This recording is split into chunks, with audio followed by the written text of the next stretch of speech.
Demander donc à Fabrice Weissman, qui est directeur d'études au CRASH, donc de Médecins sans frontières, de venir nous parler. Donc le titre de son intervention, Agir à tout prix. Agir à tout prix, par interrogation, négociation humanitaire, l'expérience de Médecins sans frontières. Merci beaucoup d'être là.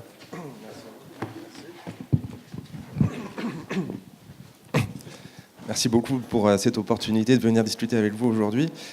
Donc, comme Paul le précisait, je travaille pour Médecins sans frontières, donc une organisation médicale et humanitaire qui travaille essentiellement à l'étranger, dans les contextes de crise, qu'il s'agisse de conflits, de grandes épidémies ou de catastrophes naturelles. Et cette organisation s'est dotée ce qu'on appelait un centre de réflexion sur l'action des savoirs humanitaires, dont je fais partie, qui réunit d'anciens praticiens, des gens qui ont exercé des responsabilités opérationnelles sur le terrain, comme chef de mission, comme responsable de projet à Paris, voire comme président, ayant également une certaine appétence et intérêt pour les sciences sociales. Donc cette double casquette un peu de praticiens ayant une expérience et un intérêt pour les sciences sociales, certains ayant eu même des formations d'anthropologues ou de sociologues ou d'historiens. Et la mission qui nous a été confiée est de participer à la réflexion critique, de stimuler la réflexion critique sur les pratiques humanitaires. Partant du principe que notre métier, comme les pratiques de soins, est un métier caractérisé par un haut degré d'incertitude. On ne sait jamais si ce qu'on fait, c'est bien. Et on est en permanence confronté à des dilemmes pratiques, éthiques, politiques.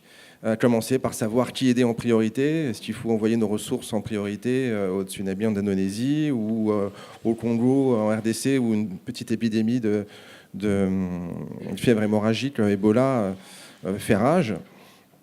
Donc, qui aider en priorité, à quel prix, en termes d'exposition en danger, en termes d'allocation des ressources, en termes de contribution à l'économie de guerre, on pourra y revenir.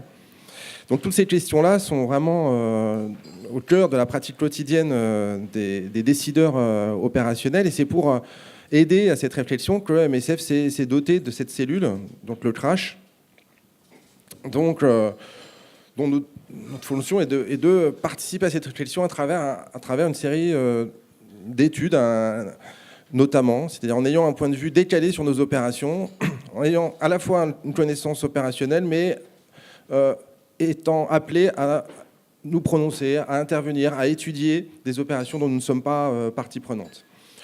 Et c'est dans ce cadre que je voudrais vous présenter aujourd'hui les résultats d'un travail que nous avons réalisé autour de la question des principes humanitaires.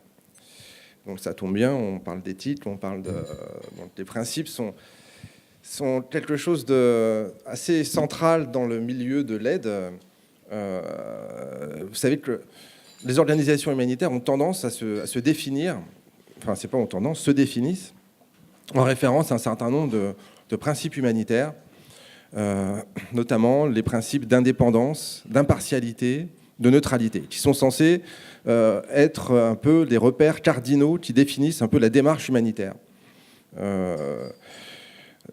qui sont conçus un peu à la fois comme un guide pour l'action. C'est, si vous prenez le Bureau de coordination des affaires humanitaires de l'ONU, qui est l'organe de coordination des ONG et des agences internationales qui travaillent dans les situations de crise, il définit les principes humanitaires, dictent notre propre conduite en tant qu'acteur humanitaire. Donc il y a un côté prescriptif. Pour être un vrai humanitaire, il faut être neutre, indépendant et impartial. Et par ailleurs, ces principes sont également conçus, présentés comme étant notre sésame. C'est-à-dire que vis-à-vis des gouvernements, vis-à-vis des milices, toute forme d'autorité avec lesquelles nous sommes appelés à négocier, c'est en invoquant ces principes que nous sommes censés pouvoir accéder au champ de bataille. C'est-à-dire que, comme le dit encore le Bureau de coordination des affaires humanitaires de l'ONU, le discours dominant dans notre milieu, c'est de dire que l'adhésion aux principes humanitaires facilite l'accès au terrain, l'acceptation de l'action humanitaire et aide le personnel humanitaire à faire le travail dans les meilleures circonstances, notamment de sécurité. Donc, être neutre, indépendant et impartial, c'est à la fois une obligation déontologique et c'est également une obligation pratique. C'est comme ça qu'on peut accéder, qu'on peut travailler dans des zones parfois très, très tendues.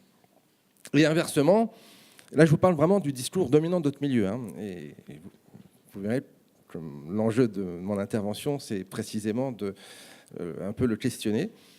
Et inversement, dans ce discours dominant estime que si les organisations humanitaires rencontrent des problèmes, c'est parce qu'elles ne sont pas suffisamment humanitaires, elles ne sont pas suffisamment neutres, pas suffisamment indépendantes, pas suffisamment impartiales, et dès lors, elles perdent un peu leur protection juridico-morale qui leur serait accordée au nom de ces principes. Et bon, c'est vrai que l'action humanitaire, particulièrement dans les situations de conflit, mais pas que, est une entreprise périlleuse. Il y a de nombreux accidents. J'imagine que vous êtes au courant des bombardements d'hôpitaux qui ont eu lieu, dont MSF a été victime, que ce soit en Afghanistan, où l'armée américaine a pilonné un hôpital de MSF il y a maintenant 2 ans, ou régulièrement au Yémen. En Syrie, n'en parlons pas, c'est vraiment une pratique de guerre extrêmement courante que de bombarder les hôpitaux. Enlèvements. Bref, les conditions de sécurité sont quand même assez précaires. Et il est de mise dans notre milieu de dire que cette insécurité augmente, et que si elle augmente, c'est qu'il y a un problème. Les organisations humanitaires ne sont plus perçues comme étant neutres, indépendantes, impartiales, elles sont perçues comme étant politiques, et c'est pour ça qu'elles sont victimes de tant de problèmes. Et que, par conséquent, l'enjeu principal pour les organisations humanitaires, c'est de retrouver une sorte de pureté originelle, de recoller à leur mission première et d'être neutres, indépendantes, impartiales. Et c'est comme ça qu'elles retrouveront l'espace qui leur est dû et qu'elles seront respectées. Ça, c'est vraiment le discours que vous entendez. Et en pratique, on voit de nombreuses décisions dans notre milieu qui sont justifiées au regard de ces principes. Par exemple, récemment, lors de la bataille de Mossoul-Ouest, donc lors de l'offensive des forces armées irakiennes soutenues par une coalition d'États internationaux, dont les États-Unis, la France, etc., pour reprendre Mossoul des mains de l'État islamique. L'Organisation mondiale de la santé a mis en place un dispositif de prise en charge des blessés en partenariat avec les forces armées irakiennes, de façon très embedded, on dirait aujourd'hui, très imbriquée. Et MSF a refusé de participer à ce dispositif, estimant que c'était trop politique, que l'Organisation mondiale de la santé était trop proche des autorités irakiennes, et qu'à ce titre, ça mettait en péril l'indépendance, la neutralité et par conséquent l'impartialité, et qu'à ce titre, il fallait nous tenir à distance de ce dispositif. Voilà. Alors, nous, au Crash, pourquoi on en est venu à questionner cette réalité, enfin cette pratique et cet usage des principes, parce qu'il ne nous semble pas refléter la réalité des transactions quotidiennes dans lesquelles l'action humanitaire est engagée. C'est-à-dire qu'on pense que, pour commencer par la question de est-ce que c'est parce qu'on est neutre, indépendant, impartiaux que, je ne sais pas, l'État islamique, le gouvernement irakien, le gouvernement syrien, les outils au Yémen vont nous laisser travailler? Est-ce que c'est par respect, par la pureté morale de nos intentions, par l'autorité légale des principes humanitaires qui nous laissent travailler? En fait, la pratique quotidienne du secours en situation de conflit, et particulièrement en situation de crise, nous montre que c'est tout le contraire. C'est-à-dire que c'est parce qu'on est politiquement utile qu'on nous laisse travailler. C'est parce qu'on arrive à servir les intérêts des forces en présence, à trouver un compromis acceptable entre leurs intérêts et les nôtres, qu'on arrive à travailler. Si vous prenez l'exemple, par exemple, de l'Afghanistan, MSF s'est retiré d'Afghanistan en 2004, après l'assassinat de 5 membres de notre personnel dans le sud du pays, assassinat revendiqué par les talibans qui ont déclaré que Médecins sans frontières travaille dans l'intérêt des Américains, dès lors c'est une cible légitime pour nous. En réalité, les talibans n'étaient pas à l'origine de cet assassinat, c'était un commandant local, mais à cette époque, ils étaient en déroute, ils étaient soumis au pilonnage constant de l'armée américaine. Leur intérêt était de semer le chaos derrière les lignes et de s'afficher comme ayant un pouvoir de nuisance qu'ils n'avaient pas. Donc pour eux, à cette époque, un bon humanitaire, c'était un humanitaire mort, si je puis m'exprimer ainsi. Par la suite, à partir de 2006, les talibans ont commencé à reconquérir des territoires, à administrer des zones, et à se trouver confrontés à tout problème d'une autorité politique qui règne sur un territoire, de répondre aux attentes sociales de la population, et donc notamment répondre aux attentes de santé. Et à partir du moment où les talibans n'étaient plus en fuite, mais étaient dans la position d'administrer un territoire, eh bien, ils trouvaient finalement... il y avait une certaine incitation à vouloir réengager le dialogue avec des organisations humanitaires pour voir dans quelle mesure elles pouvaient fournir des soins dans les zones sous leur influence. Voilà.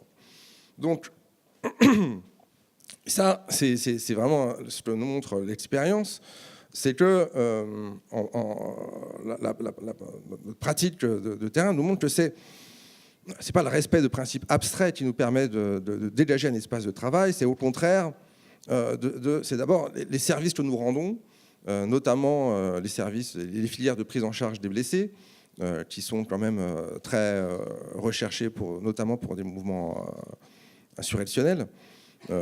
Par exemple, en Syrie, quand on a commencé à travailler dans le nord de la Syrie, ou même en Somalie, bien souvent, pour pouvoir sécuriser notre présence, on va automatiquement avoir dans l'offre de soins, une offre de soins qui va bénéficier d'une manière ou d'une autre aux combattants blessés.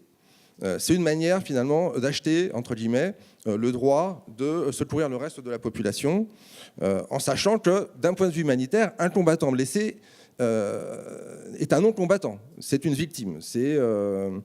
D'ailleurs, à l'origine, le droit humanitaire ne concernait que les combattants blessés, c'est par extension qu'il s'est appliqué aux populations civiles. Mais donc, on va peut-être commencer par... Enfin, dans certains contextes, on va considérer que... on va prendre en compte les intérêts des groupes en présence, et notamment le besoin, plus ou moins aigu, selon les situations, d'avoir une filière de soins pour les combattants blessés, ou filière de réhabilitation lorsque la prise en charge initiale est plutôt bien faite. De la même manière, le soutien, je parlais des talibans, mais c'est évident que pour une insurrection ou un mouvement, le fait de pouvoir s'appuyer sur des organisations humanitaires pour assurer des services sociaux de base est un plus dans le cadre de leur processus de légitimation et de justification des restrictions, des ponctions, des contraintes qu'elles peuvent exiger de la part de la population au nom de l'effort de guerre. Donc, première ressource que nous avons, c'est les services que nous fournissons. Deuxième ressource, c'est les dépenses que nous injectons dans le pays sous forme de salaire, comme en France, l'humanitaire, notamment médical. C'est essentiellement la structure de coût fait beaucoup appel au personnel. 70% de nos dépenses sont dédiées au personnel. Et donc, une grande partie des ressources que nous injectons dans un pays, au-delà des médicaments, des structures, des savoir-faire, c'est sous forme de salaire que nous distribuons et dans les zones où nous intervenons. Et bien souvent, les acteurs humanitaires deviennent le principal employeur des zones où ils travaillent. Et à ce titre, et le partage d'ailleurs de cette rente sous forme de salaire, sous forme d'accès au salaire, aux locations, quand on loue des maisons, quand on loue des voitures, ou les achats locaux, de matériaux de construction, pas de médicaments, parce que ça, on les fait venir de l'étranger. Ça aussi, c'est une des ressources importantes dans la négociation de notre espace de travail. Et c'est aussi un enjeu de conflit très fort. En Somalie, les 3/4 des incidents de sécurité les plus graves que nous ayons eus sont liés au partage de la rente. C'est-à-dire, c'est essentiellement des problèmes de ressources humaines qui se terminent par un assassinat, des menaces de mort, des enlèvements. Voilà. Et la troisième ressource dont nous disposons, c'est la ressource médiatique, l'image que nous renvoyons sur la scène internationale. Positive ou négative, le fait de dénoncer tel ou tel gouvernement pour les obstructions qu'il peut apporter aux actions de secours, ou inversement, le fait pour un mouvement armé ou de faire état des très bonnes relations de travail qu'il peut entretenir avec des organisations humanitaires comme MSF, sont des atouts importants dans la quête de sponsors, de soutiens internationaux. Donc c'est en jouant sur ces trois registres, sur les services que nous fournissons aux populations et aux combattants, sur les dépenses que nous réalisons, sur l'image que nous renvoyons, c'est en jouant sur ces trois ressources que nous parvenons à dégager un espace de travail. Et à ce titre, si on reprend la définition que donnent nos collègues de la neutralité, si vous prenez la définition que donne par exemple le Bureau des affaires humanitaires pas de l'ONU, mais de l'Union européenne, ECHO, c'est le principal bailleur de fonds humanitaires européen, le principe de neutralité signifie que l'aide humanitaire ne doit favoriser aucun camp lors des conflits armés ou autres. Non, la réalité, c'est que forcément, il favorise d'une manière ou d'une autre. Le principe, c'est qu'il ne favorise pas en priorité le camp, mais en priorité les populations. J'y reviendrai. Je veux dire par là que plutôt que de se demander si on est neutre ou pas, la question que nous, on cherche à substituer à cette question, c'est est-ce que, au final, notre assistance, compte tenu du compromis qu'on a trouvé, bénéficie, qui en tire le plus de profit? Les populations auxquelles on s'adresse ou les groupes armés ou les États qui contrôlent le terrain.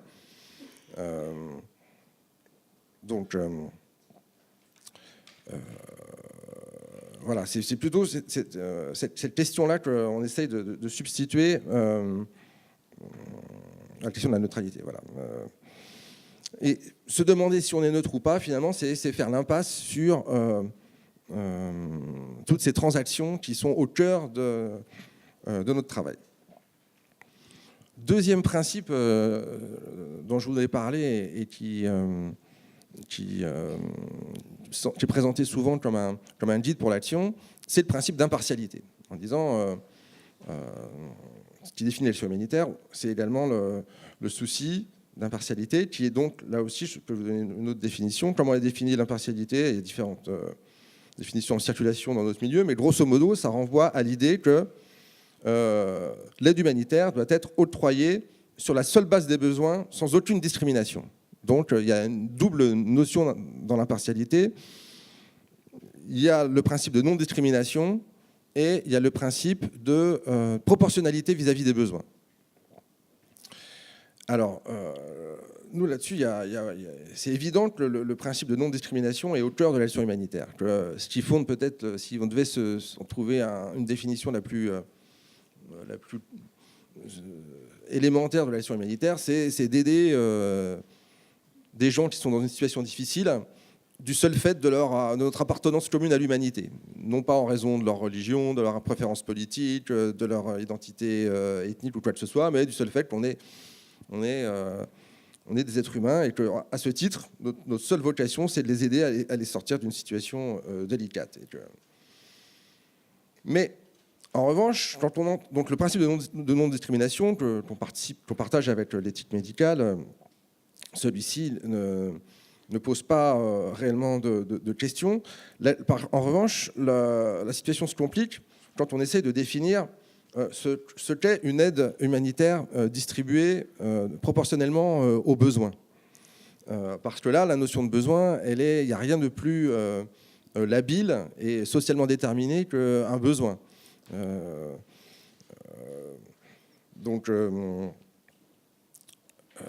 Par exemple, est-ce que dans une situation si on prend le conflit en Syrie ou au Yémen aujourd'hui, est-ce qu'il y a plus entre les personnes qui sont blessées dans les bombardements, entre les femmes enceintes qui ne peuvent plus accoucher dans les hôpitaux, entre les enfants qui n'ont plus accès à la vaccination contre les maladies communes, que ce soit la rougeole ou le pneumocoque, etc., ou les malades chroniques qui sont en rupture de soins, et Dieu sait si c'est une cohorte très importante dans des pays comme la Syrie, etc. Quels sont les besoins prioritaires entre ces différents types de populations?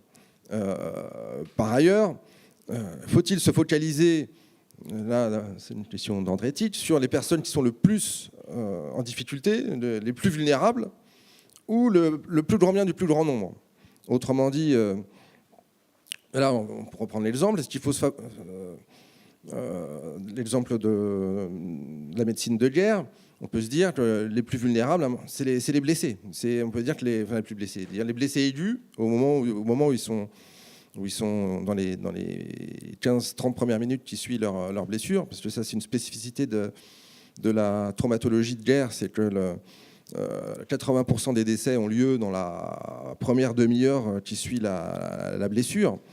Donc, si on veut vraiment être efficace sur les gens qui sont dans une phase plus aiguë, il faut être vraiment très, très, très proche du front et très intriqué avec les forces armées en présence. On y reviendra.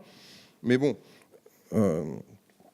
donc est-ce qu'on se concentre sur les blessés ou est-ce qu'on se concentre sur les campagnes de vaccination pour les enfants ou sur le rétablissement de la remise en fonction d'unités de dialyse en Syrie. Enfin, en Syrie, c'est un pays à revenus intermédiaires où l'essentiel, comparé à d'autres conflits où on a l'habitude de travailler, vous allez voir que les principales maladies tueuses, c'est comme chez nous, hein, c'est les maladies chroniques, les maladies non transmissibles. Et quand vous voyez ce que c'est qu'un centre de dialyse dans la Syrie en guerre, c'est effroyable. C'est bien souvent, ceux que j'ai pu visiter, dans des hôpitaux qui ont été bombardés. Il n'y a plus qu'une petite aile de l'hôpital qui continue à fonctionner, avec des machines dont la maintenance est assurée tant bien que mal par du personnel plus ou moins bénévole, dépendant de la capacité à trouver de l'essence pour faire tourner les générateurs. Et vous avez là des personnes dont la survie, qui viennent 2 fois par semaine, avec des kits de dialyse qui sont procurés au marché noir, se faire dialyser dans des conditions effroyables. Vous savez, vous êtes persuadé qu'il y en a qui vont se retrouver avec une hépatite C ou d'autres. Bref. Qu'est-ce qu'un blessé qu'est-ce qu'une victime prioritaire dans ce contexte? Un blessé ou un insuffisant rénal qui ne peut plus avoir accès à une dialyse? Ou alors, dans le cas encore une fois, sur le partage entre les plus vulnérables ou le plus grand bien du plus grand nombre, l'exemple le plus caricatural, malheureusement, c'est dans l'épidémie d'Ebola, l'épidémie à fièvre hémorragique, notamment celle qui a frappé l'Afrique de l'Ouest dans les grandes capitales. Est-ce qu'on devait accorder la priorité à des mesures finalement de police sanitaire, c'est-à-dire d'essayer de contrôler au maximum les personnes suspectes, de contrôler au sens physique, c'est-à-dire de créer des centres d'isolement et de suivre tous leurs contacts pour les isoler, ou est-ce qu'on devait mettre l'accent sur le soin, sachant que l'arsenal thérapeutique était extrêmement limité, qu'il n'y avait pas une très grosse différence entre les gens qui recevaient, en tout cas en Afrique de l'Ouest, entre les gens qui recevaient un traitement et ceux qui ne recevaient pas en termes de mortalité. Est-ce qu'il fallait concentrer l'essentiel de nos ressources sur le traitement des cas ou sur l'isolement du plus grand nombre? C'est des exemples parmi d'autres qui vous montrent que la notion d'impartialité, dès qu'on dépasse le principe de non-discrimination, devient assez difficile à manier, en tout cas ouvre sur de nombreux questionnements, et qu'en définitive, les logiques qui vont nous amener à privilégier tel ou tel groupe de population dans les secours sont au croisement de nombreux processus, de nombreuses logiques, à commencer par des logiques institutionnelles dont il faut reconnaître l'importance. Par exemple, c'est vrai que dans l'éthos des organisations humanitaires, le blessé de guerre, c'est la victime idéale. Et on va avoir une tendance à vouloir absolument faire du blessé. C'est un peu ce qui fait vibrer les équipes, fait partie de la culture maison, et il va y avoir un tropisme pro-blessé. Ça... Alors on peut considérer que finalement c'est le domaine dans lequel on a développé le plus d'expertise, là où les gens sont le plus motivés, et que donc dans un souci d'allocation, de meilleure allocation optimale des ressources, c'est pas mal si on se focalise sur le blessé. Mais bon, on pourrait très bien dire qu'on pourrait renverser la tendance et développer des volets prise en charge des maladies chroniques en situation de conflit de façon beaucoup plus systématique. Mais c'est aussi des choix institutionnels.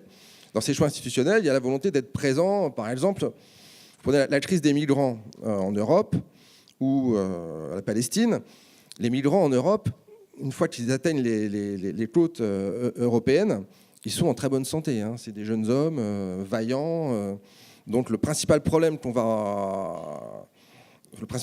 rencontrent, c'est un problème de mobilité. C'est pas un problème de santé. Donc bon, il y a quand même des petites niches, hein, mais bon, depuis qu'il y a la AME, la CMU en France, malgré tout, l'accès aux soins est quand même enfin, comment dire, relativement correcte, mais on va choisir de s'investir sur la question des migrants plus que sur la question de, je sais pas, l'épidémie, la flambée de rougeole au Congo. En République démocratique du Congo, vous avez des épidémies de rougeole à répétition. On pourrait très bien consacrer l'essentiel, voire quasiment la totalité de nos ressources à la prévention, à la réponse aux épidémies de rougeole, qui tuent beaucoup plus de gens que, bien entendu, la crise migratoire, qui a malgré tout comment dirais-je, qui fait beaucoup de morts en Méditerranée et sur les routes de l'exil, mais qui, pour ceux qui parviennent à gagner les rivages européens, franchement, il n'y a pas une grosse létalité en leur sein, quoi. Donc là, il y a des choix institutionnels et dont il faut reconnaître l'existence et qui doivent être l'objet de débat. Il y a le croisement, mais ça, en tant que soignant, vous devez bien le savoir, entre les attentes des patients et les attentes des autorités. On en parlait tout à l'heure. Les attentes des patients, forcément, ce n'est pas toujours les mêmes que celles qu'on va définir d'un point de vue biomédical.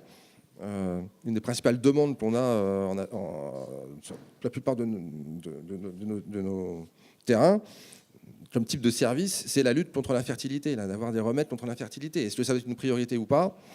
Ça fait partie des demandes exprimées de façon très récurrente. Inversement, nos critères de sélection et de soins ont du mal parfois à être saisis et compris. Par exemple, dans nos programmes de lutte contre la malnutrition dans les pays sahéliens, on a fait une enquête un jour auprès des mères qui fréquentaient nos centres de santé et on s'interrogeait sur ce qu'elles avaient compris de ce qu'était MSF et notamment des principes. Il y avait un petit volet sur les principes. Et quand on est venu à la question de l'impartialité, on dit mais MSF, vous n'êtes pas du tout impartiaux. Vous discriminez les enfants en fonction de leur poids et de leur taille. Parce qu'on faisait en effet un ratio poids-taille pour mesurer leur degré de malnutrition. Alors pour les mères, leurs enfants, ils avaient besoin de nourriture, ils n'avaient pas besoin de nourriture, mais la question de l'incorporation des critères de sélection biomédicaux ne faisait pas du tout sens, du point de vue des... D'ailleurs, c'est une vraie question. On parlait tout à l'heure des questions de contexte. Qu'est-ce qui amène à avoir des critères de sélection des enfants auxquels on va donner des aliments thérapeutiques? Pourquoi est-ce qu'on va choisir ceux dont le poids-taille est inférieur à -2, -3 Z-score, ou au lieu de considérer que l'ensemble des enfants sahéliens ont besoin d'un complément alimentaire? C'est une question de rationnement. On pourrait très bien se dire que si on considérait qu'on voulait vraiment lutter à large échelle contre la malnutrition, il n'y aura pas besoin de rationner et qu'on faciliterait un accès universel à des produits laitiers et à des micronutriments, auquel cas il n'y aura plus besoin de discriminer les enfants selon leur poids et leur taille. Bon, tout ça pour... Donc voilà. Alors, tout ça pour en revenir à... Je conclurai là-dessus, parce que c'est plutôt intéressant, c'est d'en débattre. C'est pour en revenir à l'usage des principes. Vous voyez que l'usage des principes, tel qu'on le fait, c'est-à-dire considérer l'indépendance, la neutralité et l'impartialité à la fois comme des guides pour l'action et des sésames, c'est pas très satisfaisant. Et qu'il est plutôt, nous, ce qu'on promeut comme réflexion autour des principes, c'est plutôt de se demander, si on est neutre, c'est plutôt de se demander à qui, en définitive, on profite le plus. C'est-à-dire, est-ce qu'en aidant, par exemple, aujourd'hui, en intervenant au nord-est du Nigeria, vous savez, au nord-est du Nigeria, il y a Boko Haram, qui est Boko Haram et d'autres groupes dissidents, qui font régner quand même un climat de terreur, qui est renforcé par la façon dont l'armée nigériane mène la guerre, qui a consisté pendant la première partie de la guerre à quasiment tuer tous les jeunes hommes. C'est-à-dire que la façon dont l'armée nigériane dont les troupes n'étaient pas originaires du coin, a essayé de régler, entre guillemets, le problème de l'insurrection, c'est via ce que certains appellent un gendercide, C'est-à-dire qu'il y a vraiment, il faut regarder les enquêtes démographiques qui sont réalisées dans la région, il y a une entaille démographique au niveau des jeunes hommes. Bon, c'est propre de toutes les guerres, hein, mais malgré tout, là, c'est phénoménal. Du fait de Boko Haram, mais aussi de l'armée nigériane, qui a une pratique quand même d'élimination systématique. Puis, il fait 2-3 années qu'ils ont un peu changé de stratégie. Il y a toujours ces pratiques de terreur vis-à-vis des jeunes hommes. Mais malgré tout, ils essayent de, entre guillemets, regagner le cœur et les esprits des populations du nord-est du Nigeria. J'entends l'armée nigériane. En sachant qu'à la source du conflit, pourquoi est-ce qu'un groupe aussi obscurantiste et a priori ultra-violent que Boko Haram a pu se développer dans cette partie de l'Afrique, c'est aussi parce qu'il avait une promesse.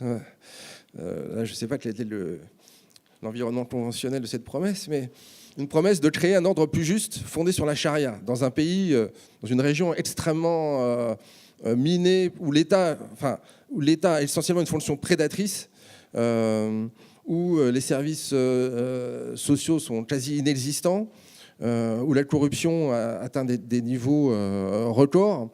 Les mouvements salafistes, avec leurs promesses de justice, de retour à un ordre et à une morale ancestrale, avaient quelque part un certain écho, entre guillemets. C'est-à-dire qu'ils pouvaient... Bon, bien entendu, les populations ont rapidement déchanté quand elles ont vu en quoi consistait le nouvel ordre moral que leur promettait Boko Haram. Mais quelque part, il y avait quand même une promesse de justice sur laquelle a pu s'appuyer un mouvement comme Boko Haram. Et donc l'armée, aujourd'hui, dans la façon dont elle essaye de reconquérir du terrain, difficilement, a entrepris également d'incorporer cette dimension réponse, entre guillemets, aux attentes sociales et politiques de la population. Et notamment, elle cherche à priver le Boko Haram de toute base sociale en regroupant les populations rurales dans les villes de garnison, dans des camps de déplacés, où son ambition est de fournir aux déplacés un niveau d'assistance très solide, c'est-à-dire très solide. C'est à la nourriture, à des soins, à de l'eau, à des écoles, etc. Dans un souci à la fois humanitaire, mais également dans un souci de stratégie contre-insurrectionnelle classique qui vise à gagner le cœur et les esprits des populations. Donc, dans cette situation, on se retrouve, nous, à intervenir dans des villes de garnison, qui sont des villes sécurisées au milieu d'un océan de violence, parce que dès qu'on sort des villes de garnison, Boko Haram et ses affidés continuent à régner en maître et il est extrêmement dangereux de s'y aventurer. Donc ces légions ont été rassemblées de force dans les villes de garnison. Ils ne peuvent pas vraiment en sortir. Ils ne peuvent pas vraiment regagner la capitale de région parce que l'armée n'a pas tellement intérêt que les campagnes se développent totalement. Et donc, la question de savoir jusqu'à quel point on va travailler dans ces camps d'internement, qui sont littéralement des camps de concentration au sens originel du terme, non pas destinés à faire mourir à petit feu des opposants, mais à concentrer des populations en un lieu où elles sont facilement contrôlables, maîtrisables, et où on peut s'assurer qu'elles n'apporteront pas un soutien à l'ennemi. Et on essaye par ailleurs de redorer son image auprès d'elles en compensant cette entrave à leur liberté par des services sociaux qui jusqu'alors ne leur parvenaient pas. Jusqu'à quel point on va participer à cette stratégie, nous, humanitaire? Jusqu'à quel point on va jouer le jeu de fournir des services dans les centres de santé, dans les centres de santé notamment, mais des distributions de nourriture, des systèmes d'approvisionnement en eau, etc., etc. Bon, le calcul va dépendre, il va évoluer au cours du temps, mais d'estimer jusqu'à quel point on rend plus service à l'armée nigériane ou aux populations. À ce stade, on estime qu'on reste plus au service des gens que de l'armée. Vu le peu d'alternatives qui s'offrent à eux, vu notre appréciation des chances de voir évoluer la politique contre-insurrectionnelle nigériane, on se dit que le mieux qu'on puisse espérer à ce stade, c'est d'améliorer les conditions d'internement des gens, plutôt que d'essayer à travers une grosse campagne de plaidoyer, ce qui peut être une option par exemple, de dénoncer la façon dont l'armée nigériane fait la guerre, ce qui voudrait dire aussi lui dire bon bah laisser libre champ à Boko Haram et arrêter de combattre Boko Haram et arrêter d'essayer de vouloir venir à bout de l'insurrection à travers un contrôle des populations. Ouais, bon, j'arrive à la fin. Donc voilà, tout ça pour dire que, voilà, que ce soit dans le cas du Nigeria ou de Mossoul que j'évoquais en introduction, plutôt que de se demander si on est neutre, indépendant et impartiaux, nous ce qu'on suggère, c'est de demander à qui on profite le plus. Se demander si on est impartiaux, c'est demander finalement par où passe notre ligne d'inclusion et d'exclusion des gens. Est-ce qu'on est à l'aise avec la façon dont on va tracer cette ligne d'inclusion et d'exclusion? Et l'indépendance, c'est plutôt est-ce qu'on dispose de la liberté d'action et de mouvement et de dialogue minimal, notamment là, dans les camps du Nigeria. Ce qui est capital pour nous, c'est qu'on est capable de parler aux gens. C'est qu'on est capable de comprendre quelle est leur situation sans qu'il y ait systématiquement un militaire nigérian derrière nous qui essaie de savoir ce que les personnes dans les camps essaient de nous dire. Donc on est capable malgré tout de se faire une opinion de ce que vivent les gens, de ce qu'on est et de ce que nous on est en train de leur faire. C'est-à-dire qu'on est capable d'avoir une sorte de liberté par opposition à une situation, par exemple, où on serait complètement passif, ou par exemple, comme c'est arrivé avec l'État islamique, qui nous demande, avec l'État islamique, pas de problème pour négocier avec l'État islamique à partir du moment où vous leur remettez des caisses de médicaments ou de nourriture, et ils se disent pas de problème, on a un service de santé très bien organisé, on va s'occuper de les distribuer en fonction de façon impartiale selon les besoins. Là, on n'a aucun moyen de se rendre compte de comment l'aide va être distribuée. On ne peut pas parler aux gens qui vont être en bout de chaîne. Et on connaît l'État islamique pour ses pratiques par ailleurs, qui sont celles d'un accès quand même, à la fois dans l'exercice de la violence et dans l'accès aux biens et aux services, qui est entièrement déterminé par leur vision paranoïaque et totalitaire de l'ordre social. Donc, dans ce cas-là... Voilà, il n'y a pas cette liberté minimale qui nous permet de nous assurer de comprendre à quelle politique on participe et si, au définitive, les gens profitent de ce qu'on leur apporte ou si, au contraire, on participe à leur oppression. Donc voilà, comme réflexion que je voulais vous soumettre.